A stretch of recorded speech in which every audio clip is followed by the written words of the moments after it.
Senyorita Luisa, ano pong ginagawa niyo rito? Hindi na naman maiguhit yung mukha ninyo, oh. Wala. Huwag mo na lang akong intindihin. Eto po, senyorita. May dala akong mga bayabas. Gusto niyo? Alam mo, napipiko na ako dyan sa kakasenyorita mo sa akin eh. Pwede namang ibalik mo na lang yung isang. Senyorita, hindi na po pwede yun. Simula nang malaman nating anak pala kayo ni Don Elpidio, hindi na po pwede yun. Kakainis. Nakakainis na. Di ko naman ginusto maging bahagi ako ng pamilya nila eh. Masaya naman kami ni nanay dati. Kahit nung hindi ko pa nga kilala ang totoo kong tatay, wala akong pakialam nun eh. Kahit ikaws kami. Kahit naninilbihan lang kami sa sakahan ni Don Elpidio. Tapos bigla na lang. Senyorita. Nakikiusap ako, Buknoy. Kahit ngayon lang. Kahit ngayong tayo lang yung nandito. Tawagin mo akong isang. Tawagin mo ako sa nakasanayan kong palayo nung masaya pa ako. Isang. Tahan na. Huwag ka nang umiyak. Hindi magugustuhan niya ng nanay Pinang mo.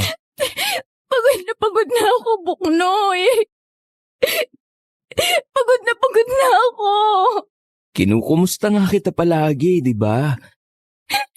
Sinasabi mo namang ayos ka lang. Ngingitian mo lang ako. Pero alata akong pilit ng ngiti lang ang mga yon. Tinatanong kita lagi pero hindi mo naman sinasabi sa akin kung ano ba talagang pinagdaraanan mo. Maniwala ka, Buknoy. Gusto kong sabihin. Gusto kong sabihin. Kaso hindi pwede. Lalo na ngayong pauwi na naman yung demonyo. Demonyo? Si Senyorito Ronaldo bang tinutukoy mo? Ano bang ginawa sa'yo ng kuya mo? Isang, ibulong mo sa akin yan. Sabihin mo lang. Makikinig ako. Kasi Buknoy. Magandang umaga sa inyo. Sino po kayo? Nakakagulat naman kayo, Lola. Sino po ba kayo? Ba't bigla-bigla na lang kayong sumulpot niyan? Pasensya na kung nagulat ko kayo. Pero gusto ko lang sanang magtanong. May nagmamay-ari ba sa lupa rito banda? Wala na po, Lola. Bakit niyo po naitanong? Galing pa kasi akong Bukidnon. Naghahanap ako ng matutuluyan. Nagbabaka sakali lang na meron sa baryong ito. Bukidnon?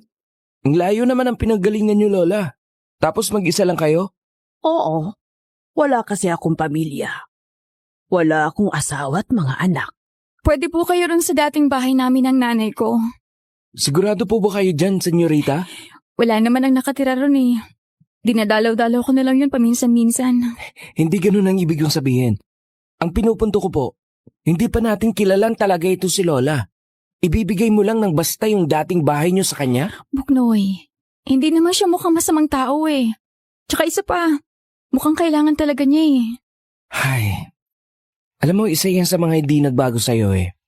Napakabait mo pa rin. O siya, ikaw ang bahala. Pasya mo yan. Bahay niyo naman yon. Tara po la, sumunod po kayo sa akin. Naku, maraming salamat sa iyo, Ining.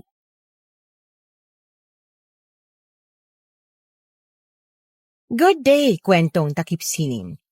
Sana po ay nasa mabuti tayong kalagayan. Tawagin niyo na lamang po akong Bobby. Taga rito po sa may Davao City. Supervisor po ako sa isang department store. Ang ibabahagi ko po bale ay hindi ko personal na istorya. Ito po ay personal na karanasan ng aking lolo. Tawagin na lamang po natin siya sa palayaw niyang Buknoy.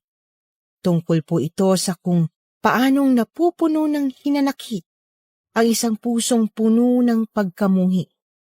Namamatay bago nagiging isang malagim na halimaw. Nangyari po ito noong bandang katapusan ng 1970s sa isa sa mga bukirin ng Davao del Sur. Si Lolo Boknoy po noon ay nakatira sa lupa ng mayaman nilang amo. Hindi hasyenda ang tawag nila sa lugar, pero sa pagkakaintindi ko po ay parang hasyenda na nga po. Ang kanyang ama na sinado ay ang katiwala ni Don Elpidio. Doon nakatira ang mag-ama sa likod ng mismong mansyon. Matalik pong kaibigan ni Lolo Boknoy ang dalagang si Luisa, ang anak sa labas ng Don. Alam niyo, senyorita, hindi magandang kutob ko dun sa matandang yun eh. Dun kay Lola Seria? Bakit naman? Mukha namang mabait si Lola Seria. Tsaka isa pa, matandaan na yun. Ano pa bang magagawa ng masama? Malay ko. Di ko alam. Basta masama pakiramdam ko sa kanya. Hindi ko gusto kung paano siya makatingin sa atin. Pinanlamigan niya ako ng pawis kanina. Naaawa ko sa kanya eh. Wala siyang matutuluyan dito. Alam nga namang lumakad pa siya ulit ng malayo sa ibang baryo hanggang makahanap ng matitirhan. Ay, kung sa bagay, may punto ka naman. Senyorita Luisa! Buknoy! Ay nako, andyan na naman si Manang. Ay, saan po ba kayo galing, senyorita? Parating na ang Kuya Ronaldo nyo. Kailangan mo nang maghanda. Linggo ng mga palaspas ngayon. Magsisimba kayo ni na Don Elpidio mamaya. At ikaw naman, Buknoy. Kanina ka pa hinahanap ng tatay mo. Mag-iihaw kayo ng manok para mamayang gabi. Ba't pa kung saan mo na naman dinadala tong si senyorita? Manang Helga, kababata ko si Buknoy. Kaibigan ko siya. Normal lang na magpasama ako kapag gusto kong gumala. Senyorita, iba na po ang ihip ng hangin ngayon. Nandito na kayo sa mansyon. Ay, mahigit 2 taon na nga po eh. Kailangan nyo nang mabuhay bilang isa sa mga anak ni Don Elpidio. Huwag nyo na pong isipin ang kinalakihan yung buhay sa labas ng mansyon. Ewan ko sa inyo. Hindi ko naman ginusto to eh. Ay, kailan kaya talaga masasanay si senyorita dito sa mansyon? Kailangan niya nang matutong kumilos bilang dalagang anak na isang mayaman. Manang, hindi niyo siya mapipilit ng gano'n na lang. Hindi niyo naman po siya masisisi. Mahihirapan lang siya kapag pinilit ninyo. At lalo lang lalayo ang loob niya sa inyo. Buknoy! Opo, Manang Helga. Pupuntahan ko na po si tatay. Diyan na po kayo. Buong araw na gumulo sa isip ni Lolo Boknoy ang tungkol sa kanyang kaibigan. Dumating ang panganay na anak ni Don Elpidio na si Ronaldo. Kasama nito ang kanyang asawa na si Sandra. Noong panahong yon ay halos 1 buwan pa lang silang mag-asawa. Katunayan ay kagagaling lang nila noon sa kanilang bakasyon para sa pulot gata. Kaya naman nagpahanda ng marami-rami ring pagkain ang Don. Nagpunta sila ng simbahang magpamilya at nagkaroon ng masayang salo-salo kinagabihan. Ang pamilya ni na Don Elpidio at ang mga malalapit nitong tauhan kasama sina Buknoy at ang kanyang tatay Nado. Subalit, pansin na pansin ng binata ang tinatagong lungkot sa mga mata ni Luisa. Magsikain lang kayo. Ipagdiwang natin ang pagbabalik ng bagong kasal kong anak. Sana rin ay maging makabuluhan ang ating paggunita ngayon sa Semana Santa. Sige lang, kuha lang kayo ng makakain. Ito lang ba ang mga inumin nyo rito, Ronaldo? Meron pa. May mga nakatago pa rong galing pang ibang bansa. Pero mas maganda kung atin na lang yun mamaya. Masyadong mahal ang mga yun para sa mga trabador ni Papa. Kung sa bagay, baka nga mas mahal pa ang bawat bote ng mga yon kaysa sa puhay ng mga yan. Oo nga pala, ba't nga ba dito ka umupo sa mesa namin, ha, Luisa? Hayaan mo na lang siya, Sandra. Anak ko rin naman itong si Luisa. Pero papa, hindi ba anak nyo lang siya sa labas? Dapat hindi natin siya kasama sa mesang ito. Doon siya bagay sa mesa ng mga trabahador nyo. Mahal, huwag mo na lang aksayin ang init ng ulo mo sa mga bagay na yan. Naaalibadbaran kasi ako sa pagmumukha ng isang yan eh. Parang dalagang buki na nagbihis mayaman. Pa, Tapos na po akong kumain. Lalabas lang po ako. Oh, tingnan mo. Tingnan mo yun. Pati ugali, pambasura. Hinaway mo kasi. Ronaldo, puntahan mo yung kapatid. Siguraduhin mong ayos lang siya. Mamaya niyan, ikasira pa ng pangalan natin kapag naalaman ng mga tao na nagtampo yun. Ay, nako. Sige po pa. Mahal, diyan ka muna ha. Balik ako agad. Si Isang, kawawa naman. Ang sama ng ugali niyang Sandra. Bugnoy, anong tinitingin-tingin mo dyan, ha? Wala naman po, tay. Inaalala ko lang po si Senyorita Luisa. Mukhang malungkot po siya eh. Sige, sundan mo. Siguro, tiyempohan mo kapag nakalayo na uli si Senyorito Ronaldo. Basta tandaan mo lang, ha, magkaiba kayo ng mundo ngayon. Lapitan mo lang bilang respeto. Pero dumistansya ka rin ng konti. Naiintindihan mo bang sinasabi ko? Naiintindihan ko po, tatay. Sige po. Binitbit ni Lolo Buknoy ang kanyang pinagkainan papuntang lababo. Pagkatapos ay lumabas na siya ng mansyon. Nagpalingalinga. Hindi niya mahanap sina Luisa at Ronaldo. Hinulaan niya na lang kung saan maaaring nagpunta ang dalaga. Kaya naman, nakarating siya sa may gilid ng maisan. Doon ay nakita niyang nag-uusap ang magkapatid. Umiiyak si Luisa. Gusto ni Lolo Buknoy na lumapit pero mas pinili muna niyang dumistansya. Subalit, hindi niya inaasahan ang narinig.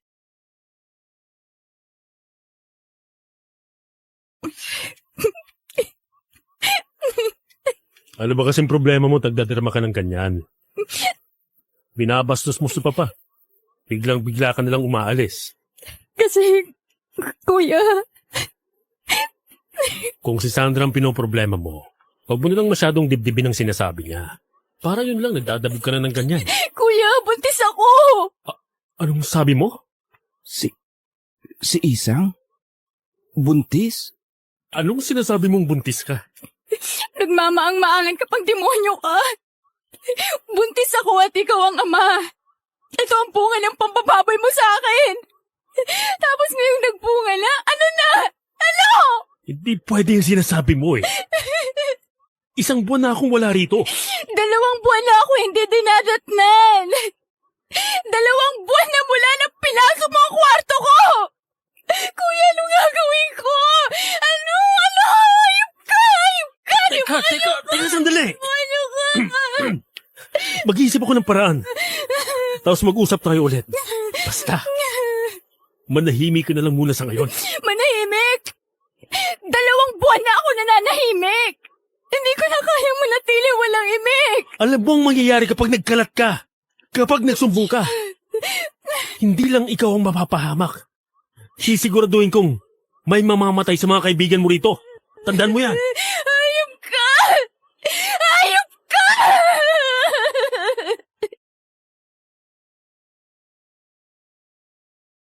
Nang mapansin ni Lolo Buknoy na papunta sa kanyang direksyon si Ronaldo, ay mabilis siyang nagsumiksik sa mga puno ng mais. Nanatili siya roon kahit makati ang mga dahon. Dinig niyang patuloy na humahagulgol si Luisa sa may unahan. Nang makitang nakalayo na ang senyorito, ay tsaka na siya lumabas. Hayop ka! Demonyo ka! Demonyo ka! Isang? Bugnoy, anong ginagawa mo? Narinig kong usapan ninyo ni Senyorito. Ano? Isang naman eh. Bakit hindi mo sinabi agad sa akin? Palagi naman ako nasa tabi mo. Halos sa araw-araw kinukumusta rin kita. Bakit? Dahil ayoko mapahamak ka. Buknoy, kilala mo si Ronaldo. Demonyo yun! Kaya na mag-utos para pumatay na kahit sino at hindi lang ikaw. Lahat ng mga kaibigan natin pwedeng manganib. Muna hindi ko na alam ang gagawin ko.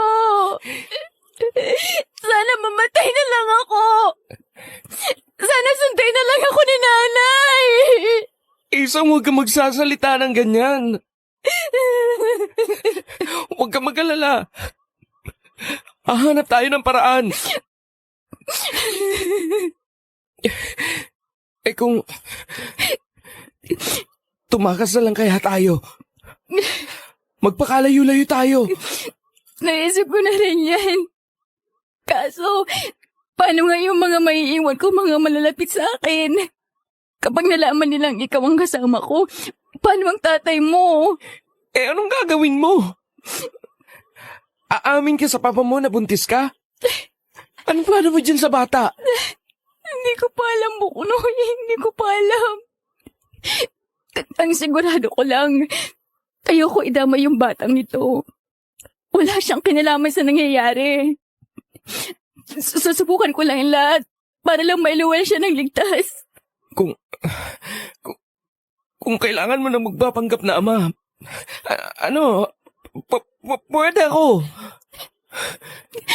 Salamat sa alok, Buknoy. Pero, wag na. Ayaw rin kitang idamay dito. Problema ko to. Hindi ka dapat masangkot. Isa naman. At isa pa, bakit mo naman ilalagay sa ganyang sitwasyon ang sarili mo? Buknoy, malaking problema yung para sa'yo. Kasi ano? Samahan mo na lang muna ako. Doon tayo sa may ilog. Sige. Sinamahan nga po ni Lolo Buknoy si Luisa. Doon sila sa kanilang paboritong tambayan nagpunta. Sa tabi ng isang malaking bato sa may ilog. Sumasalamin sa payapang tubig ang pabilog pa lamang na buwan. Tanaw nila sa may di kalayuan sa bandang paangat na bahagi ng ilog, ang kubo na dating bahay ni na Luisa at ng kanyang ina. Ang parehong kubo na tinutuluyan na ngayon ng matandang si Lola Seria. Hindi ka pa ba uuwi? Siguradong hinahanap ka na ni Don Elpidio. Mamaya na. Ayoko muna bumalik sa emplyanong bahay na yon. Pag-agalitan lang din naman ako kahit maaga ako, hindi eh. Kung sa bagay, baka rin makatulong sa iyong sariwang hangin dito. Lagi naman. Kaya nga, gustong-gusto natin ditong tumatambay, di ba? Kapag nandito ako, naiisip ko yung mga panahon na masaya pa tayo. Nung nandun pa si nanay, mahirap ang buhay pero payapa. Teka, ano yun? May tinatangay ang agos. Ha? Oo nga no. Ano bang... Ha? Ahas? Patay na ahas? Patay na ahas nga. Lasog-lasog ang katawan. Nanayo ang balahibo ng dalawa sa nakita, Miss Anne. Kita nila sa liwanag ng buwan ang isang patay na ahas sa may ilog. Konting balat na lang ang nagdurugtong sa ulo at katawan nito. Bukas din ang bandang tiyan. Sumasabay sa agos ng tubig ang mga laman loob nito at kahit ang dugo. Sinong may gawa niyan? Saan ba yung galing? Teka, siguradong dun yan galing sa bandang taas ng ilog. Yun, dun. Si Lola Seria ba yun? Si Lola Seria? Ba't naman niya gagawin ng ganitong bagay? Puntahan natin. May naaaninag na anino si Lolo Buknoy ilang metro mula sa lumang kubo. Tumingin doon si Luisa at nakita rin niya ang aninong yon, subalit nang puntahan nila ito, ay wala silang naabutang maski hayop gubat man lamang. Nakita mo rin yung anino, di ba? Oo, nakita nating dalawa. Hindi tayo namamalik mata. Pero wala namang kahit ano rito. Walang bakas ng paa ng tao o hayop. Wala rin pati bahid ng dugo na pwedeng galing sa ahas. Huwag tayong mapanatag, Buknoy. Mabigat pa rin ang pakiramdam ko. Nananayo pa rin ang balahibo ko at nananabig pa rin ako. May mali talaga rito. Kung katukin kaya natin si Lola Seria, gising pa kaya yon? Subukan lang natin. Palingon-lingon ang dalawa nang maglakad papunta sa lumang kubo. Pareho nilang ramdam na may nagmamatsyag sa kanila, bagamat hindi nila matukoy kung saan yon. Lumapit sila sa may kubo ngunit napahinto rin sa may bungad ng bakuran nito.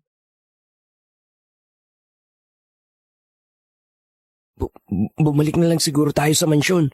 Di na talaga magandang kutob ko rito eh. Sige, ang totoo, hindi na rin ako mapalagay rito eh. Bukas na lang siguro natin alamin kung saan galing yung ahas. Magandang gabi sa inyo. Nagulantang ang dalawa nang biglang buksan ng matanda ang pinto.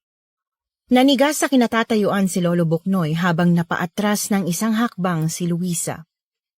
Walang anumang kandila o lampara sa loob ng kubo kaya natatanaw lang nila si Lola Seria sa tulong ng buwan. Ba't kayo nandito? Gabing-gabi na.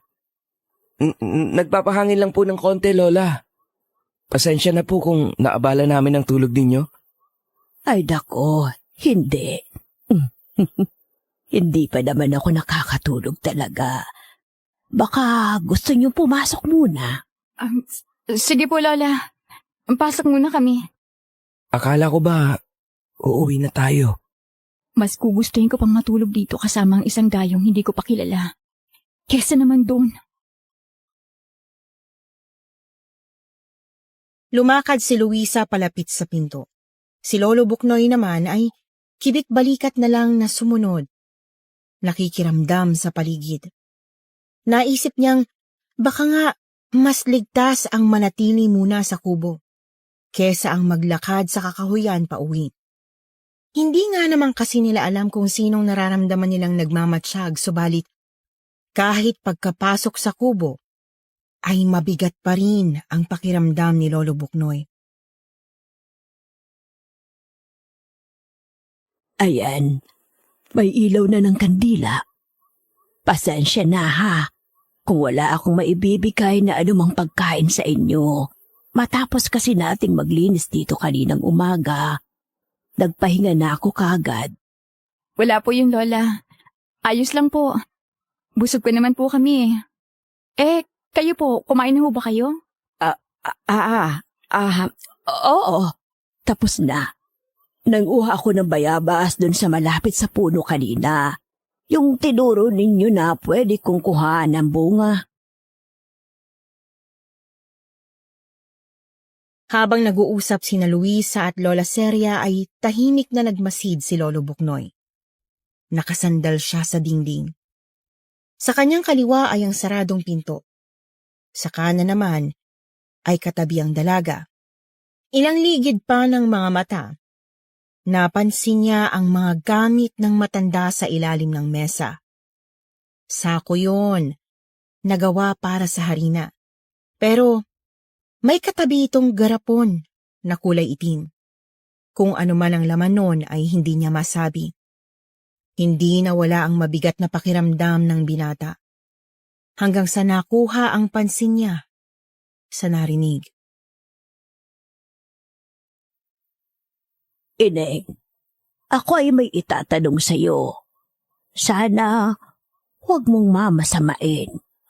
Ano po ba yun, Lola? Huwag mo sanang isiping nangihimasok ako, ha? Pero, kaninang umaga ko pa kasi napapansing may mabigat sa kalooban mo. Makakasama sa inyo yan ang dinadala mo. Alam niyong buntis ako? Pero, halos wala pa po akong pinagsasabihan nito eh. Pasensya na, Ineng. Ako ay nag-aalala lamang. Ako kasi ay isang hilot doon sa amin.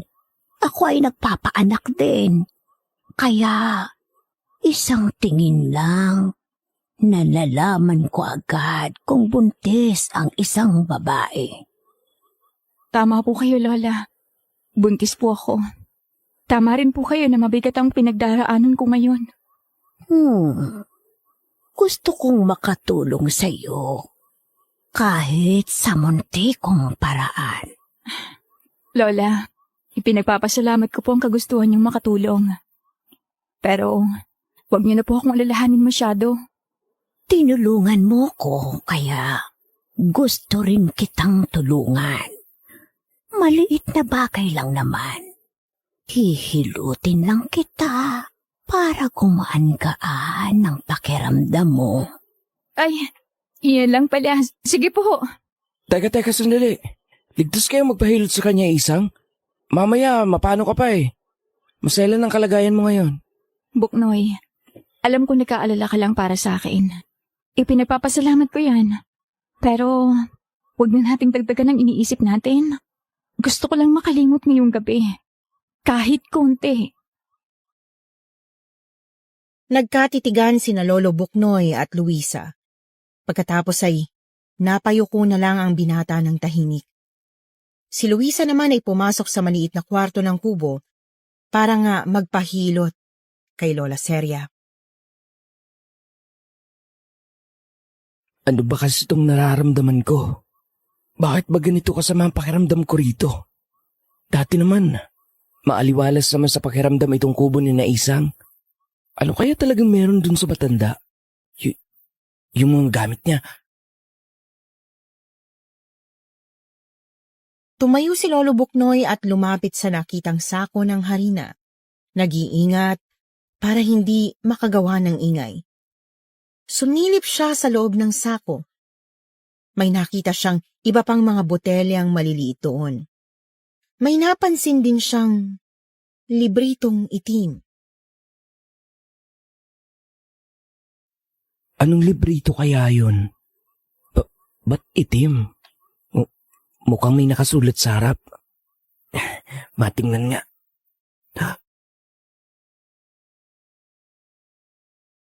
Nang buklatin ni Lolo Buknoy ang librito ay bigla na lang siyang natigilan ng dumilim ang kanyang paningin. Sinubukan niyang igalaw ang kanyang mga kamay pero biglang hindi na rin niya maramdaman ang sariling katawan. Anong nangyayari sa akin? Ba't hindi ko maramdaman ang katawan ko? Tulong! Tulong! Saklolo!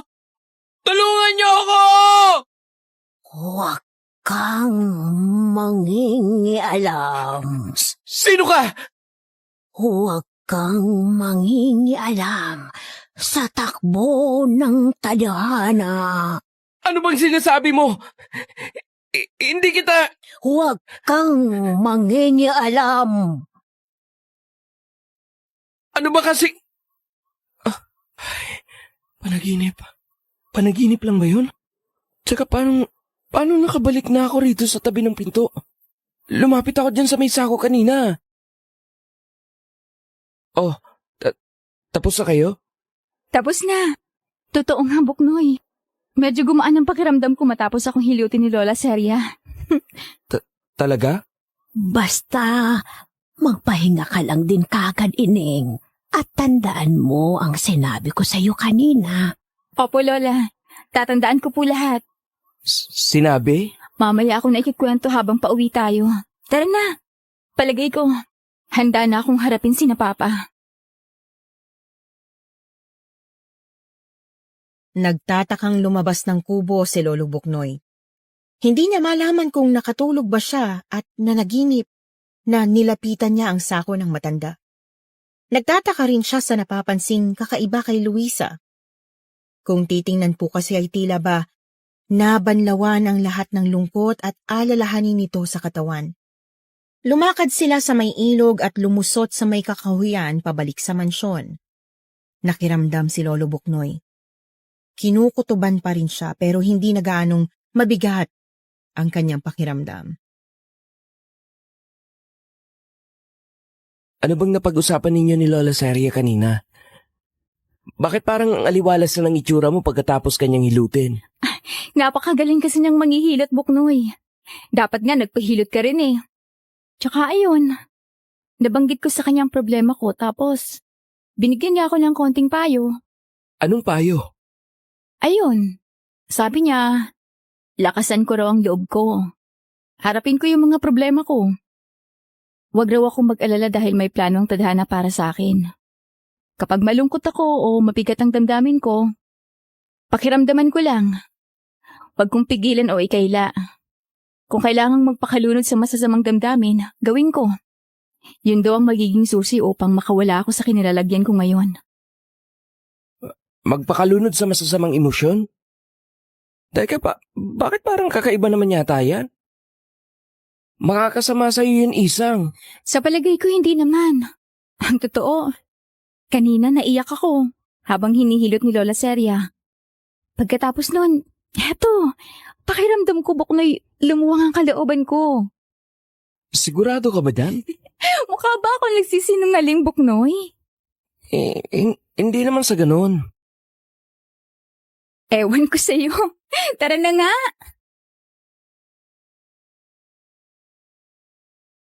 Nagpatuloy sila sa paglalakad pa uwi.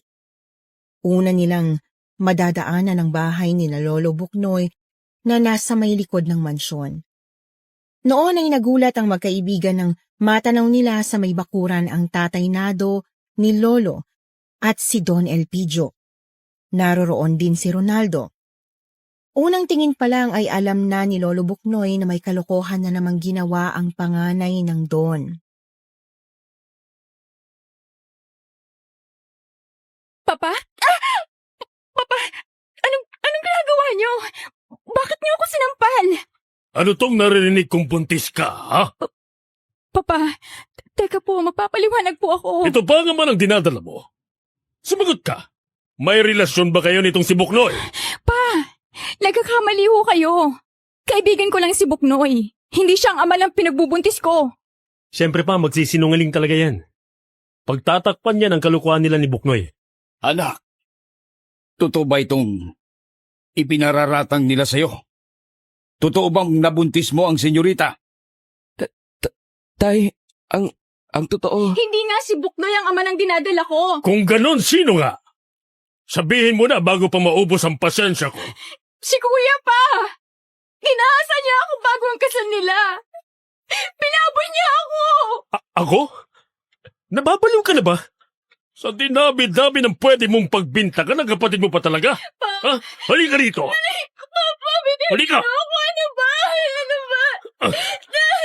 Pinagsisisihan ko kung bakit pa kita pinatuloy sa mansyon. Wala kang pinagkaiba sa malandi mong nanay. Wala kang karapatang pagsalita ng masama ang nanay ko! Pareho na kayo yung demonyo mong anak! Mga baboy kayo! Mga hayop! Bitiwan mo ako na! Anak ko, ano ba? Bitiwan mo ako! Bitiwan mo ako! Senyorita! Dito ka na lang. Hindi ka nasusunod sa kanila. Kailangan natin mag-usap. Pero tay, si Isang! Kapag sumunod ka ngayon doon, lalala ang magiging sitwasyon. Mas lalo lang malalagay sa alanganin ng senyorita. Sige na, pasok sa loob. Mag-uusap tayo. Walang nagawa si Lolo Buknoy kundi ang sumunod sa kanyang ama papasok sa kanilang bahay. Sinundan pa niya ng tingin ang senyorita na kinakaladkad ng ama nito. Habang ang senyorito naman ay hindi maalis ang palihim ngunit malademonyong ngisi sa mukha. Mag-usap tayo. Tay, paniwala kayo sa akin. Hindi ako ang ama ng pinagbubuntis ni Isang. Totoong sinasabi niya. Narinig ko silang nagkasagutan kanina ni Senyorito Ronaldo. Ginahasa ng senyorito ang sarili niyang kapatid. Sigurado ka ba sa sinasabi mo, Buknoy? Tay, maniwala kayo sa akin. Kailangan ni Isang ng tulong. Kailangan natin siyang tulungan. Naniniwala ako sa iyo, anak. Ang kaso nga lang kasi, malaking tao ang sangkot dito. Hindi natin sila pwedeng basta nalang banggain. At isa pa, katiwala ako na kanilang lupa. Patagal nang naninilbihan ang angkan natin sa kanila. Kung ganun, anong gagawin ko, Tay? Paano ko matutulungan si Isang? Makinig ka, anak. Hindi tayo pwedeng makialam ng basta. Lalo na ngayon, ikaw ang pinaparatangang tatay na pinagbubuntis ni Senyorita Luisa. Isang, Tay, Siya ang kaibigan kong si Isang. Anak ng matalik nyo ring kaibigan na si Aling Pinang. Inaanak ninyo. Papabayaan lang ninyo. Ganito. Bukas ng umaga, kakausapin ko muna si Don Elpidio. Lilinisin ko ang pangalan mo. At pagkatapos, tsaka tayo mag-iisip ng paraan kung paano natin matutulungan si Isang. Pangalan ko? Uunahin pa ba natin Kapag yun? nasira ang tiwala ng Don sa atin, palalayasin niya tayo. Lalong hindi mo matutulungan ang kaibigan mo. Naiintindihan ko po. Kaya sa ngayon, makinig ka muna sa akin, anak. Bakiusap. Huwag ka muna gumawa ng anumang mapusok na hakbang. Maliwanag? Pinilit ni Lolo Buknoy na pakalmahin ang sarili. Subalit, sadyang ayaw manahimik ng kanyang utak at kalooban. Nababahala siya para sa kaibigan. Inaalala niya kung anong klaseng parusa kaya ang matatamo nito sa kamay ng ama. Kaya naman, hindi siya nakatulog buong gabi. Abot-abot ang kanyang pananalangin. Kulang na lang ay apurahin niya ang langit para sumikat na ang araw, subalit nang mag-umaga, ay iba ang bumungad sa mag-ama.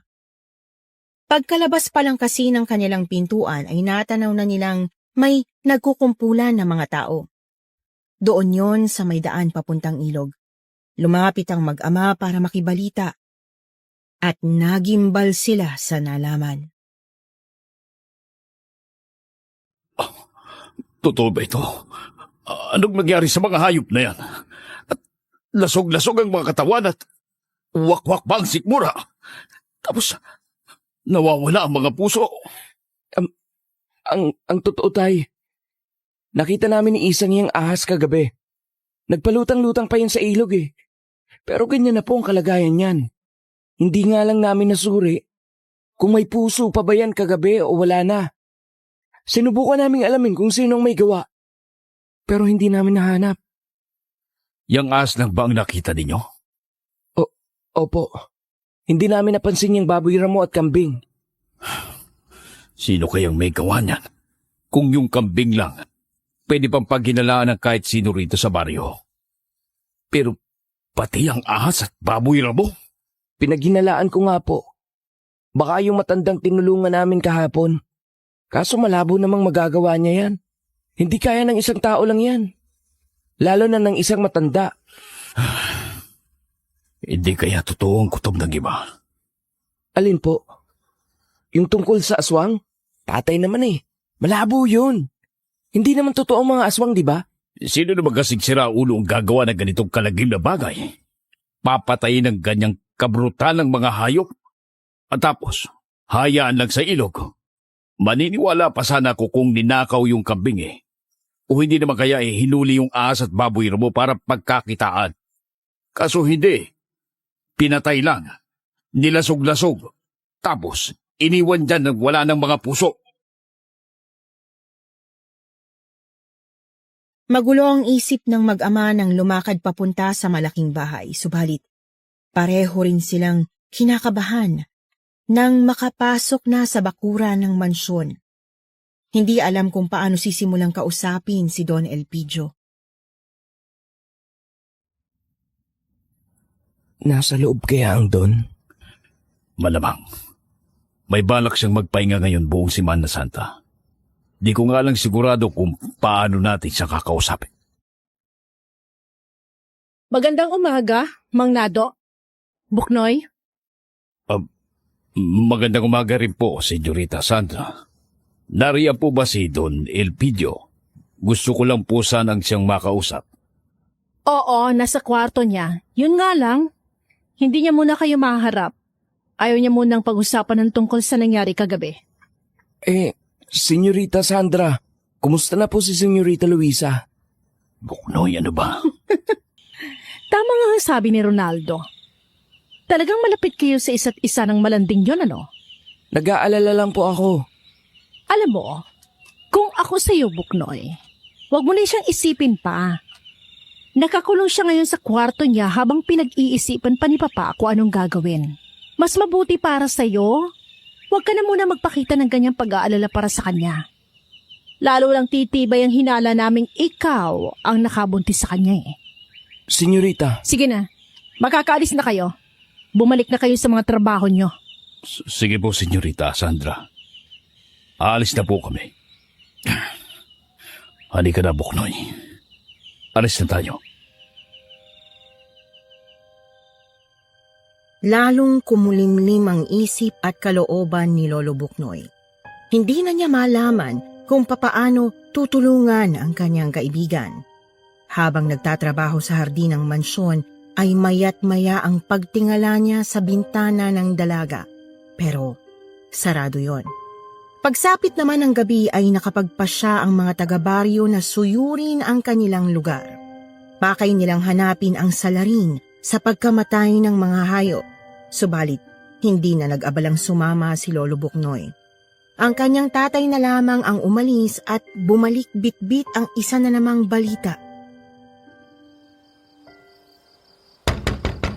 Buknoy! Buknoy! Pagbuksan mo ko, bilis! Buknoy! teka po, andyan na. Anong problema, tay? Para kayong hinabol ng aswang. Oh, yung matanda. Si Manang Seria. Siya ang pinagbibintangang aswang ng mga tao. Ano po?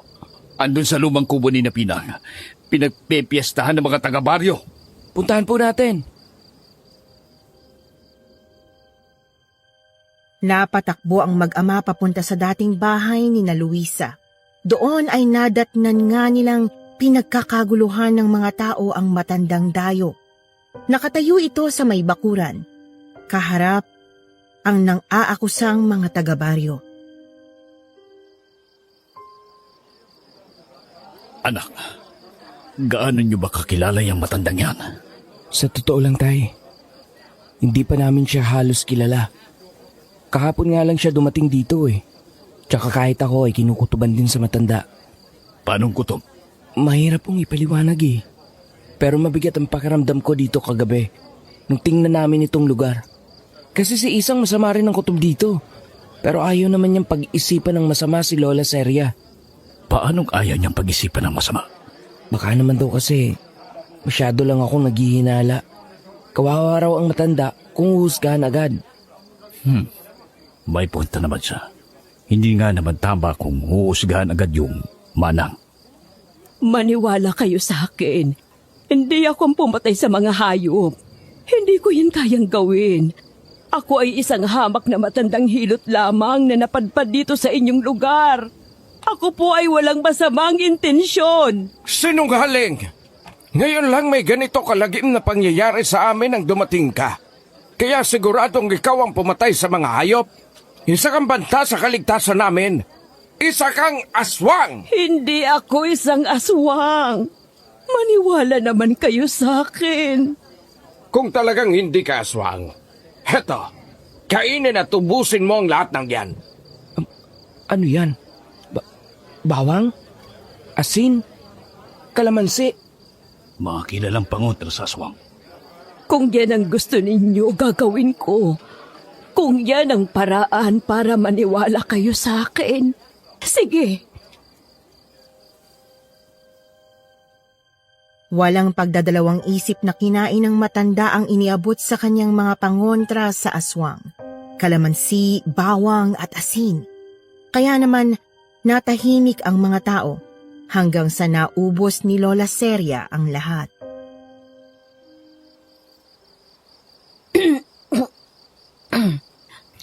Ngayon, nakita nyo na, hindi ako aswang. Hindi ako nasasaktan sa mga pangontrang ito. Kaya naman, nakikiusap ako. Maniwala kayo sa akin.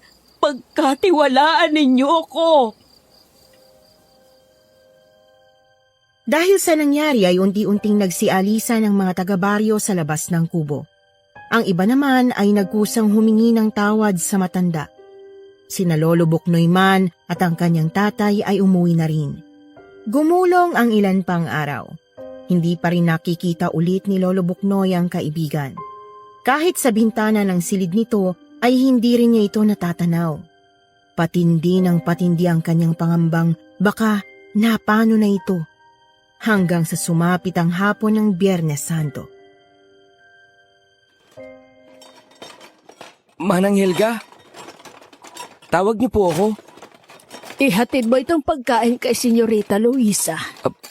Po, Wala ako ibang mautusan. Kasi nga iilan lang tayong natirang tauhan dito sa mansyon. Nagbakasyon ng iba. May gagawin pa ako, kaya sige na. Ihatid mo na yan doon. Oh, eto ang susi. sige po Manang. Huwag ka magtatagal doon ha. Kung ayaw mo mapagalitan ka ni Don Elpidio, ihatid mo lang, tapos umalis ka na agad. Kabadong pumanik si Lolo Buknoy sa ikalawang palapag ng mansyon.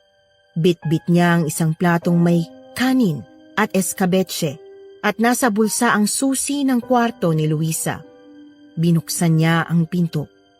Lumangit-ngit ito, kasabay ng pagkabog ng puso ng binata. Nagtaka dahil napakadilim sa loob ng silid. Senyorita, nandito na pong pagkain ninyo. Senyorita Luisa, nasan kayo? Senyorita, anong nangyari sa inyo? Senyorita! Walang hiya kayo. Mga demonyo kayo, mga hayop. Walang hiya kayo, mga hayop, mga baboy. Mga demonyo, mga demonyo. Nilapag ni Lolo Buknoy ang bitbit na plato sa lamisita bago pa niya iyon mabitiwan. Hindi manguyan ang isip niya ang nakikitang kalagayan ng kaibigan. Iilang araw pa lang niya itong hindi nakikita pero napakalaki na ng ibinagsak ng katawan nito. Butot balat, lubog na ang mga pisngi. Tulala din itong nakaupo sa sahig sa tabi ng bintana. Senyorita, anong nangyayari sa inyo? Senyorita, oy! Mga walang hiya kayo. Mga demonyo kayo. Senyorita, kausapin mo naman ako. Isang, ano ba? Huwag ka namang magbiro ng ganyan. Ano bang nangyayari sa'yo, Isang? Mga hayop kayo. Mga walang hiya kayo. Pinatay niyo ang anak ko. Mga demonyo. Mga demonyo kayo. Ang anak ko. Ang anak ko. Hindi. Huwag mong sabihin. Anong ginagawa mo rito? Nagatid lang po ng pagkain ng senyorita. Ano pong nangyayari sa kanya? Wala nang anak nyo. Wala nang laman yung babaeng yan. Ano pong ibig ninyong sabihin? Buknoy naman eh. Alam kong hindi ka ganun kabobo para hindi maintindihan ang sinasabi ko. Kaya mas mabuti pa, umalis ka na. Wala ka ng koneksyon sa kapatid ko. Sige po. Mauna na po ako.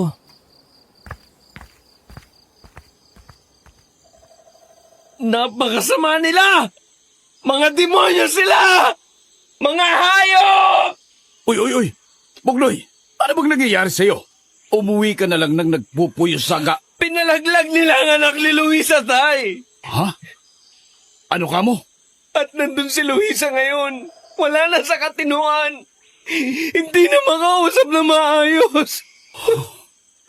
Diyos ko. Huwag niyo akong pigilan, tay. Itatakas ko si Luisa. Mamayang gabi, gagawin ko ang dapat na matagal ko nang ginawa. Sandali anak. Delikado yung binabalak mo. Kung gusto niyo pa rin magsilbi sa mga demonyong yan, sige lang, ituloy niyo lang, tay. Basta ako, ayoko na. Itatakas ko si Luisa at hindi niyo ako mapipigilan. Teka anak! Anak! Buknoy! Bumalik ka rito! Buknoy! Tuloy-tuloy na tumakbo si Lolo Buknoy papuntang kakahuyan bago pa siya mapigilan ng ama. Tumawid siya ng ilog at nagtago sa may halamanan. Doon ay binuhos niya ang lahat ng kanyang galit at sama ng loob sa pamilya ni Luisa at sa kanya mismong sarili. Ilang oras siyang umiyak at mayat mayaring pinagsasapak ang katawan ng isang puno. Nanatili siya roon hanggang sa magdilim at lumabas lamang ng malalim na ang gabi. Biyernes Santo ng gabi ngayon. Sakto. Tahimik ang baryo ngayon.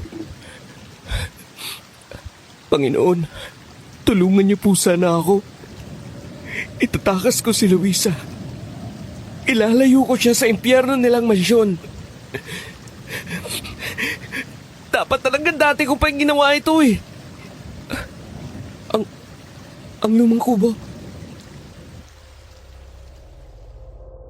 Natigilan si Lolo Buknoy nang mapatingin sa kubong tinutuluyan ni Lola Seria.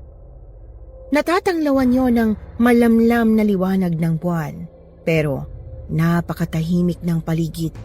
Walang ibang marinig ang binata kundi ang ihip ng hangin, agos ng ilog, lagaslas ng mga dahon at huni ng mga kuliglig. Ano ba naman to? Bakit napakasama na naman ang pakiramdam ko dito, banda? Bahala na. Hindi ako dapat mawala sa pakay ko.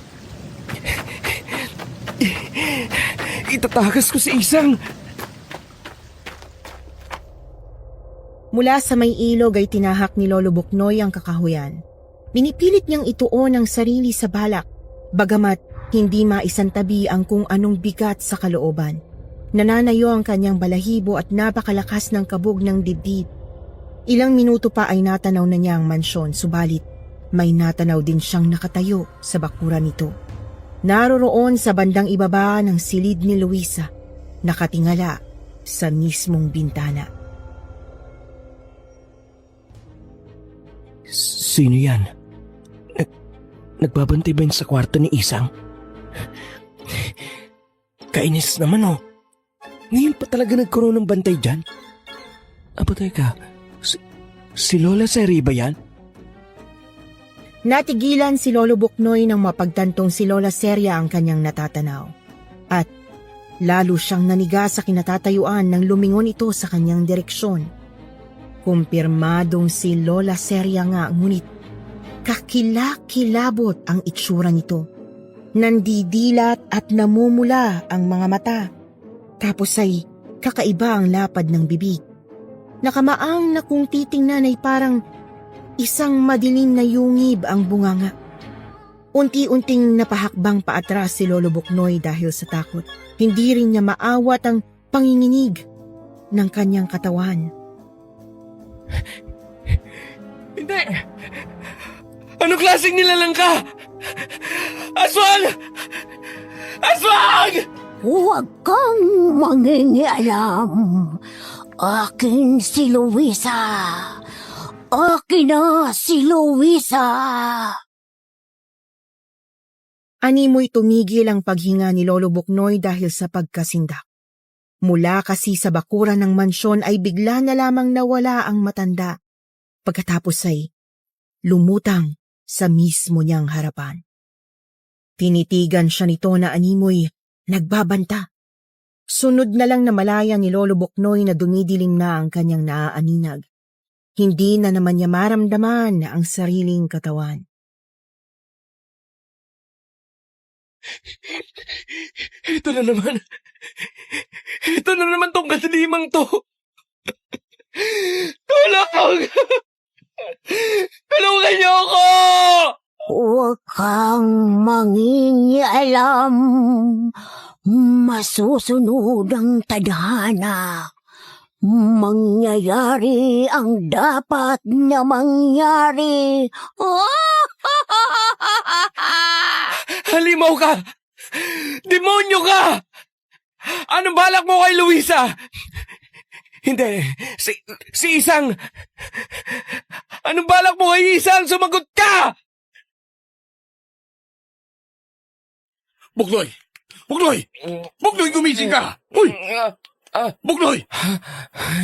Anak, Tatay Naldo, ano bang ginagawa mo dito? Bakit dito ka natutulog sa kakahuyan? si Lola Saria. Tay! Si Lola Seria, hindi siya tao. Ano bang sinasabi mong hindi siya tao? Halimaw siya, tay. Ha? Hindi ko alam kung aswang ba yun o ano. Basta hindi siya tao. Isa siyang demonyo. At may balak siyang masama kay Isang. Kay Senyora Luisa? Anak? Opo, tay. Kailangan na nating puntahan agad si Isang ngayon na. Anak, makinig ka muna sa akin. Tay, wala na tayong oras. Wala na ang senyorita. Anong sabi niyo? Paano wala? Wala na ang senyorita, Luisa. Wala na si Isang. Natagpuan siyang nakabigti sa sarili niyang kwarto. Hindi. Hindi totoo yan. Totoong sinasabi ko, anak. Natagpuan siya ngayon. Gayon-gayon lang. Hindi. Isang.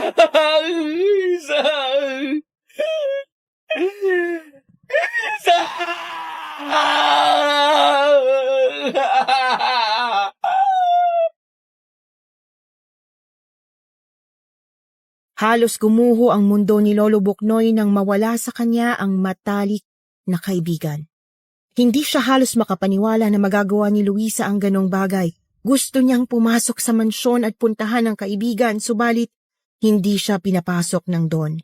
Hindi rin pinapapasok ang sino mang hindi nila kamag-anak noong oras na yon. Gayunpaman ay nag-usisa si Tatay Nado.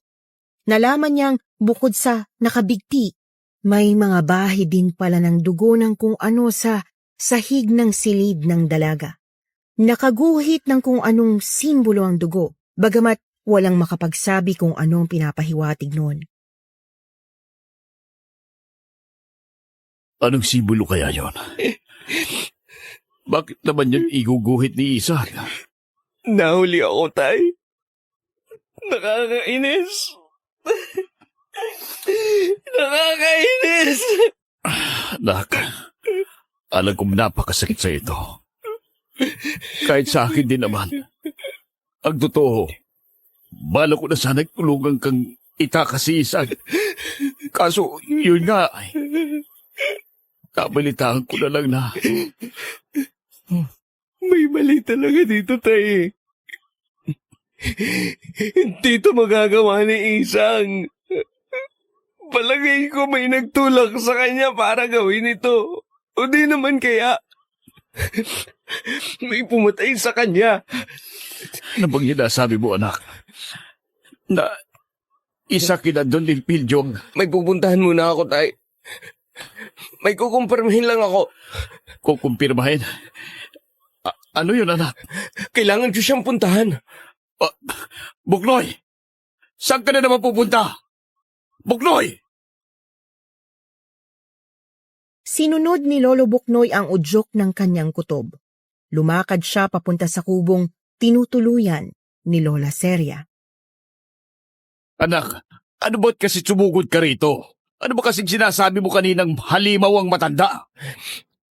Sigurado ako may kinalaman siya sa nangyari kay Isang, tay. Hindi magpapakamatay ng gano'n na lang ang kaibigan ko. Sigurado may ginawa sa kanya matandang dayo.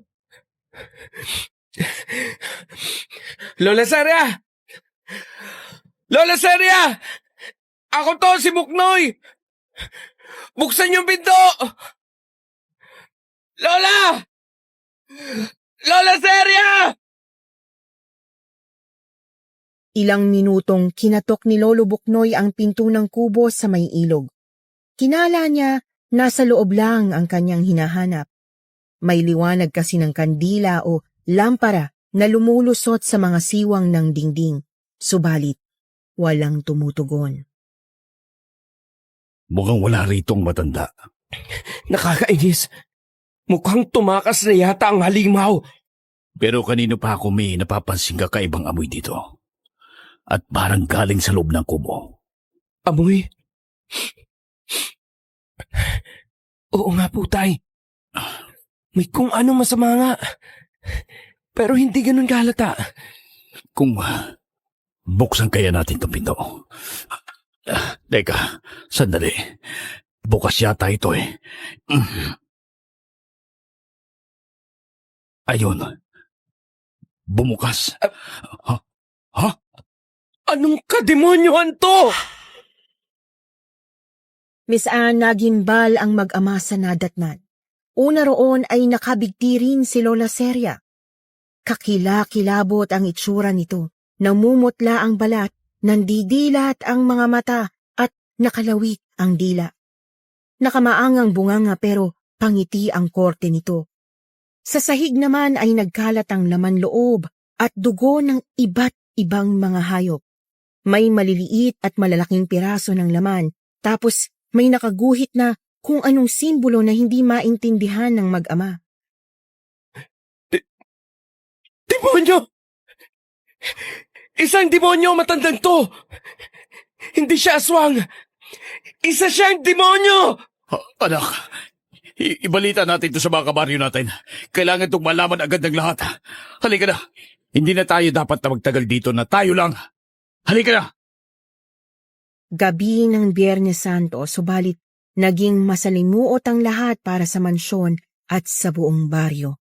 Walang makapagsabi kung ano ba talaga ang nangyari, aswang ba o sumasamba sa demonyo si Lola Seria, at anong kinalaman niya sa pagkamatay ni Luisa. Walang nakakaalam. Gumulong na lamang ang mga araw, linggo at buwan. Tuluyan na lamang nabaon sa kwento at mga haka-haka ang lahat. Sinunog ng mga taga-baryo ang lumang kubo ni Naisang. Tuluyan ding nagkalamat ang ugnayan ng mag-amang Nado at Buknoy sa pamilya ni na Don Elpidio. Kaya naman nagpasya si Tatay Nado na magretiro na bilang katiwala at ituon na lamang ang pansin sa maliit nilang lupa. Nasa baryo lang din po yun bagamat medyo malayo na sa mansyon. Ang akala nila ay mananatili na lang na pangit na mga alaala ang nangyari minsan, subalit hindi pa pala tapos ang lagim. Lumipas ang 6 na taon. Semana Santa, pumanaw si Don Elpidio. Ilang isda na bang nahuli mo, anak? Nakakadalawang hito na ako, tay.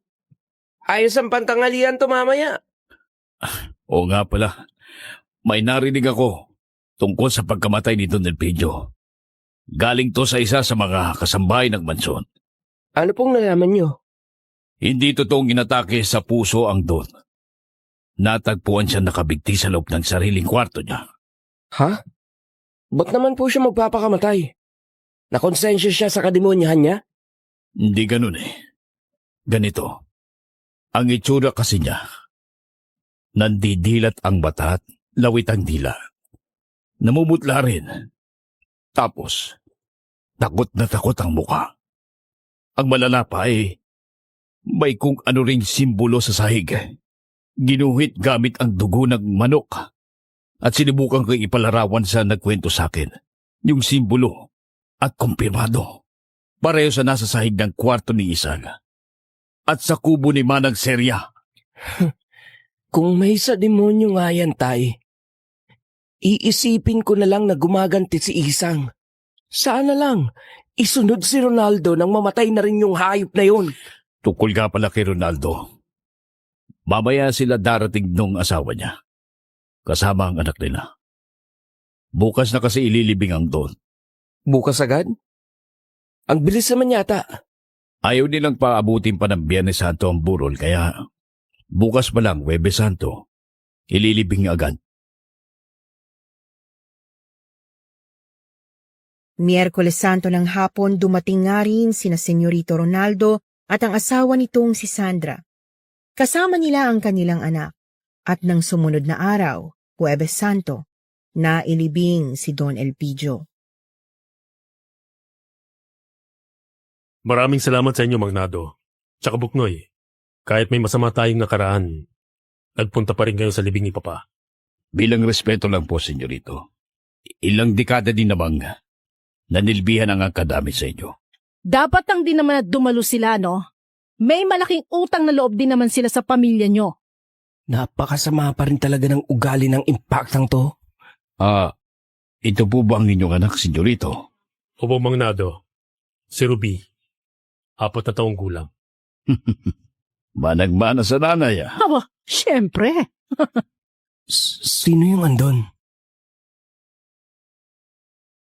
Natigilan si Lolo Boknoy nang may makita siyang babae sa may bandang gilid ng sementeryo.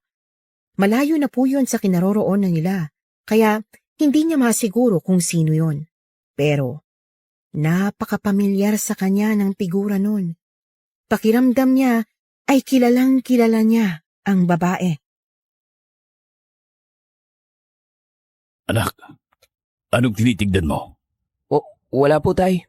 May natanaw lang ako sa malayo. Akala ko, kilala ko. Pero mukhang hindi naman. Sige na po, Magnado. Magsisimula na tayo anumang oras. Nagsimula at umusad ang libing ni Don Elpidio. Marami ang dumalo, mga kamag-anak, kaibigan, taga-baryo, kasosyo sa negosyo at kahit mga politiko sa lugar. Subalit, hindi mapalagay si Lolo Boknoy. Lingon siya ng lingon sa kung saan niya nakita ang babae kahit hindi na niya ito natanaw ulit. Hanggang sa natapos ang libing, nagsiuwian na ang karamihan sa mga nakiramay. Nagulat na lang si Lolo Boknoy nang bigla na lang nagsumigaw si Sandra. Ruby! Ruby, anak! Ronaldo! Ang anak natin! Nawawala! Ruby! Nawawala ang bata. Saan naman kaya napunta yun? Baka naman nandyan lang yung sa tabi-tabi, tay. Napalayo sa kakalaro. Nawawala nga ang anak ko! Tulungan niyo ako! Tulungan niyo ko yung mahanap si Ruby! Nagkagulo ang natitirang mga bisita. Tulong-tulong nilang hinanap ang bata sa buong sementeryo.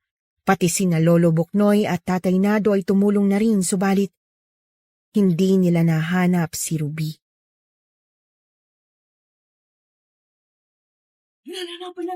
Oo, natin anak ni Senyorito. Napin natin.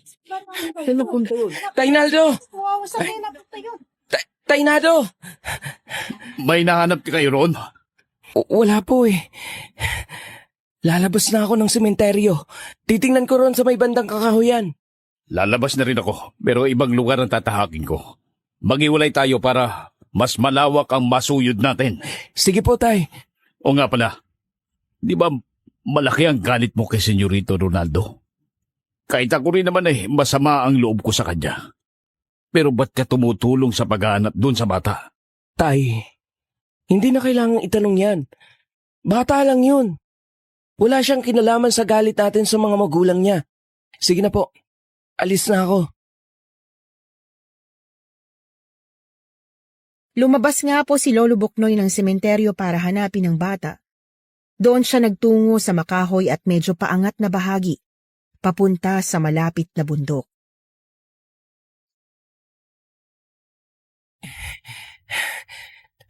San kaya talaga yung bata? Kung wala siya sa malapit, sigurado may kumuha sa kanya. Imposible naman kasi makalayo siya agad ng gano'n na lang. Doon, may tao ron. May dalang bata. Sino kaya yun? Hoy! Binibini! Binibini, teka sandali! Patulong naman oh! Magtatanong lang! May nakita ka bang... Hindi. Isang... Natigilan si Lolo Boknoy nang lumingon sa kanyang nakitang babae. Hindi po kasi siya maaaring magkamali, Miss Anne. Mukha po talaga ng kaibigan niyang si Luisa ang kanyang nakita. Ang pinagkaiba lang ay napakaputla ng balat nito. Kung hindi niya alam na matagal nang patay ang dalaga, aakalain niya talagang siya mismo ang babaeng yun. Hindi! Sino ka? Ha? Sino ako? May problema po ba? Ha? Wala. Pasensya na ha. May kamukha ka lang kasi. Ay, teka, yung batang yan. Saan mo siya nakita? Natauhan si Lolo nang magsalita ang dalaga. Nakita niyang may bitbit pala itong bata na nakahiga sa kanyang balikat. Tiningnan ni Lolo Buknoy ang bata at nakumpirma niyang yun mismo ang kanilang hinahanap na bata, ang anak ni na Ronaldo at Sandra.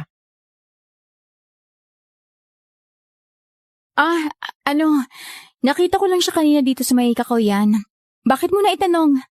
Kilala mo ba siya? Oo. Ang totoo, kanina pa namin siya pinaghahanap. Ganun ba? Nakita ko lang siya natutulog sa paanan ng isang puno. Binuhat ko kaya, heto, ayoko kasi namang iwan na lang siya basta. Hindi ko nga alam kung saan ko siya dadalhin. Sige, ako na lang magdadala sa kanya para ibalik sa mga magulang niya. Hindi dapat makita ni na Ronaldo ang dalagang to. Baka anong gawin nila sa kanya. Mas mabuti pa nga. Salamat. Akala ko talaga na paano na siya. Ano ang pangalan mo? Bago ka lang dito? Alis na ako. Baka abutan pa ako ng gabi. Sige. Ingat ka sa daan, ha.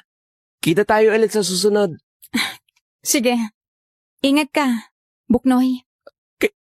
Kilala mo ko? Nagtaka si Lolo Buknoy nang muli siyang matauhan. Hawak na nga niya ang batang si Ruby, subalit wala na ang dalaga sa kanyang harapan. Nagpalinga-linga siya pero wala na po talaga. Sa halip ay napansin niyang mas madilim na rin ang paligid. Palubog na ang araw. Napansin din niyang inaapoy sa lagnat si Ruby. Kaya naman dali-dali na siyang bumalik sa sementeryo, dala ang bata.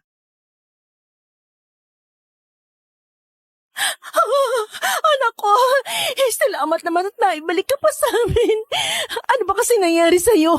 Bakit ka lumayo, anak? Bakit? Buknoy, saan mo siya nahanap? Doon sa may Kakahuyan. Bakit sa may burol? Wala na siyang malay sa paanan ng isang puno. Paano naman siya napunta doon? Yun nga po ang ipinagtataka ko, senyorito. Imposible naman kasing lumakad lang siya papunta ron. Ronaldo, mamaya na yung usap. Dalhin na agad natin si Ruby sa mansyon at nang makapagpahinga siya. Agad nga pong dinala ng mag-asawa ang kanilang anak sa mansyon. Nagpatawag na rin sila ng doktor para matingnan ang bata. Sina Lolo Buknoy at Tatay Nado naman ay lumakad na pauwi sa kanilang bahay, subalit biglang lumihis ang daan ng binata. Anak, ano ba kailangan mo dito sa may ilog? Mapunta pa tayo sa kinatitirikan ng dating bahay ni na... May nangyari lang po kasing kakaiba kanina nang mahanap ko si Ruby. Pakiramdam ko, may makikita ako kapag pumunta ako rito ngayon. Ha? Anong nangyari kanina? Mamaya tayo sasabihin ko. Oh, aya, dito na tayo. Ano ba kasing... Oh, ang simbolong yan. Sa nasabi ko nga po kanina matapos mamatay ni Lola Seria ay sinunog ng mga taga-baryo ang kubo. Subalit, makalipas ang 6 na taon, nang magpunta roon ang mag-ama, nagulantang sila sa nadatnan. Pinatag ang lupa na dating kinatitirikan ng kubo. May nakasulat din doong simbolo gamit ang dugo. Pareho sa markang nakasulat sa sahig nang mamatay ang matanda. Anong ibig sabihin nito? Naghihiganti si Luisa, tay. Ha? Anong sinasabi mo? Nakita ko siya kanina. Kumusta mo sabihin, multo niya o ano? Hindi ko masabi kung ano talaga, tay. Basta, siya ang nakahanap kay Ruby. Baka nga siya rin mismong kumuha sa bata eh. Buong gabing magulo ang isip ni Lolo Buknoy noon, Miss Anne. Hindi niya masabi kung ano ba talaga ang balak ni Luisa. Sa totoo lang, wala siyang pakialam kahit may mangyari pang masama kina Ronaldo at Sandra, subalit hindi siya mapalagay sa isiping hindi nga talaga natahimik ang kanyang kaibigan. Kaya naman, nang sumunod na araw, Biyernes Santo, Alis muna ako, tay. O, saan ka pupunta, Buknoy? Masado 3:00 na.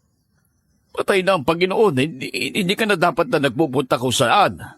Hindi po talaga ako mapalagay eh. Pupunta muna ako sa mansyon para makibalita. Aha? Sasama ako. Lumakad ang mag-ama papunta sa mansyon. Sa bakuran pa lang ay todo na ang kaba ni Buknoy. Pansin niyang napakabigat ng hangin sa paligid ng malaking bahay. Kakaiba rin ang katahimikan kahit pa sabihing Biyernes Santo noon. Tao po! Tao po! Managil ka! Andyan po ba kayo? Senyorito Ronaldo! Tao po! San kaya ang mga tao rito? Wala tayong makita kahit sino rito sa labas eh. Kinukutaban ako, anak. Mukhang may nangyayaring hindi maganda. Tulong! Saklolo! Tulong! Pasukin natin! Bilis, Tay!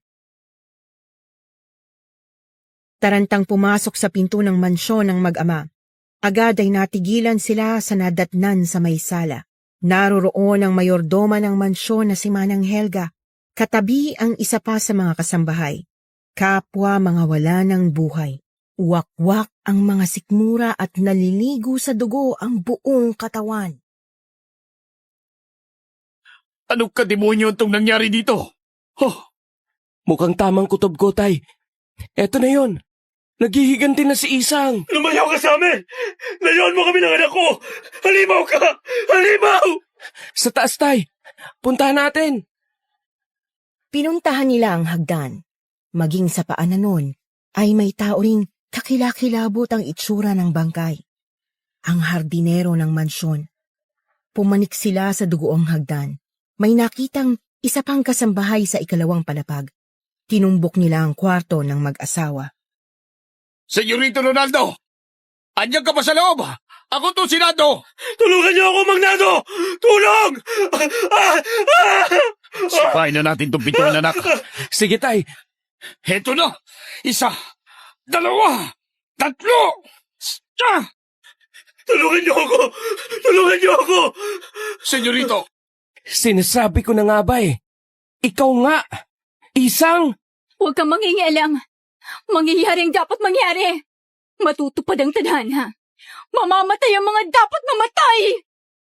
Sa loob ng kwarto ay nakabalandra na sa sahig ang walang buhay na si Senyorita Sandra. Hindi na makilala ang bangkay ng babae.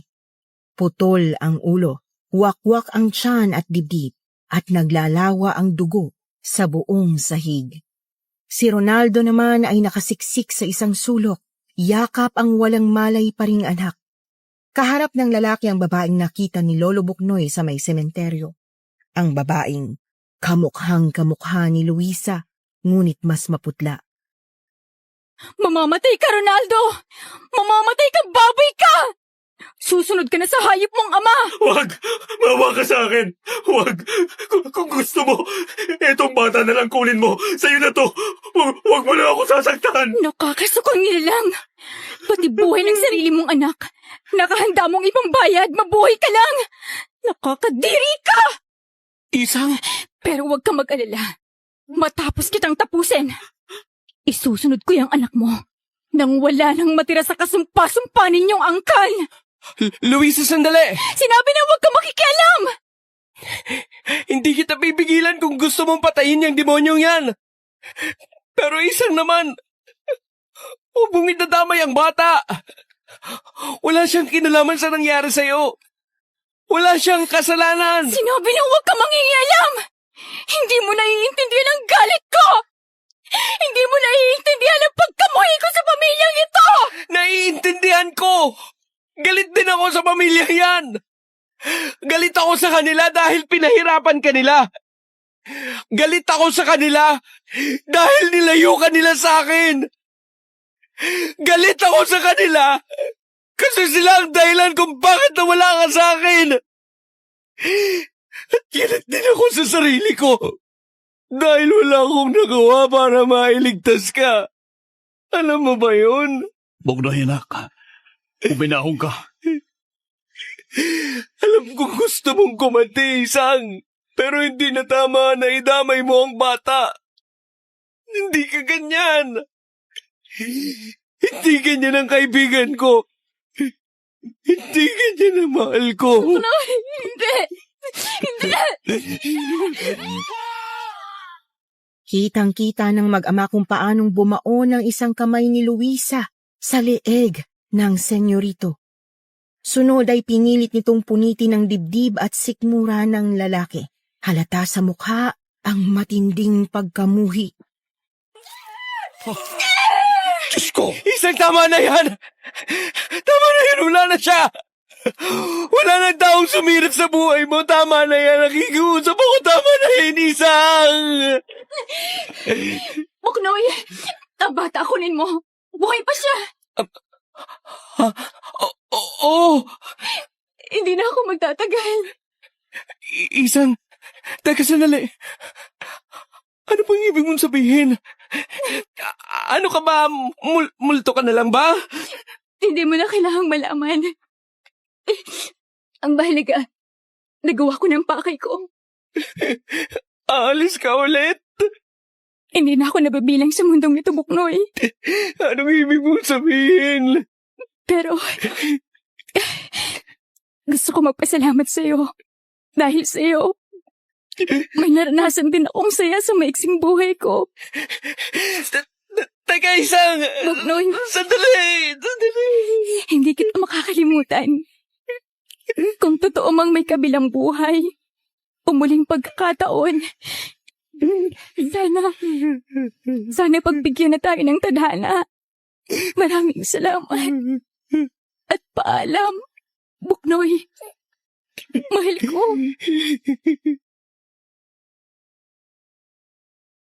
Biglang natumba pati haya ang dalaga, Miss Anne. Pagkatapos, ay nagtakang mag-ama ng makitang kalansay na lamang ang naroroon. Bagamat may nakaukit itong simbolo sa bandang noo. Parehong simbolo sa nakamarka sa sahig ng tinuluyan ng kakaibang matanda. Hindi nakasuhan sina Lolo Buknoy at Tatay Nado sa nangyari sa mansyon. May isang kasambahay pala kasing nakatakas. Siya ang nagkwentong ang kanilang senyorita Luisa nga raw ang gumaganting aswang. Pagkatapos ng lahat ay naging mapayapa naman ang baryo nila Lolo Buknoy at tuluyan na nga nilang kinupkop ang batang si Ruby na siyang naging nanay ko. Sa ngayon po ay buhay pa rin si Lolo Buknoy, nanatiling walang asawa hanggang sa pagtanda. Sa tuwing sinasalaysay niya ang kwentong ito, halata ko sa mukha niya ang magkakahalong hilakbot, lungkot, galit at pangungulila. Pangungulila sa isang babaeng naging malaking bahagi ng kanyang nakaraan. Hanggang dito na lamang po ang kwento ko. Maraming salamat, Kwentong Takip Sining.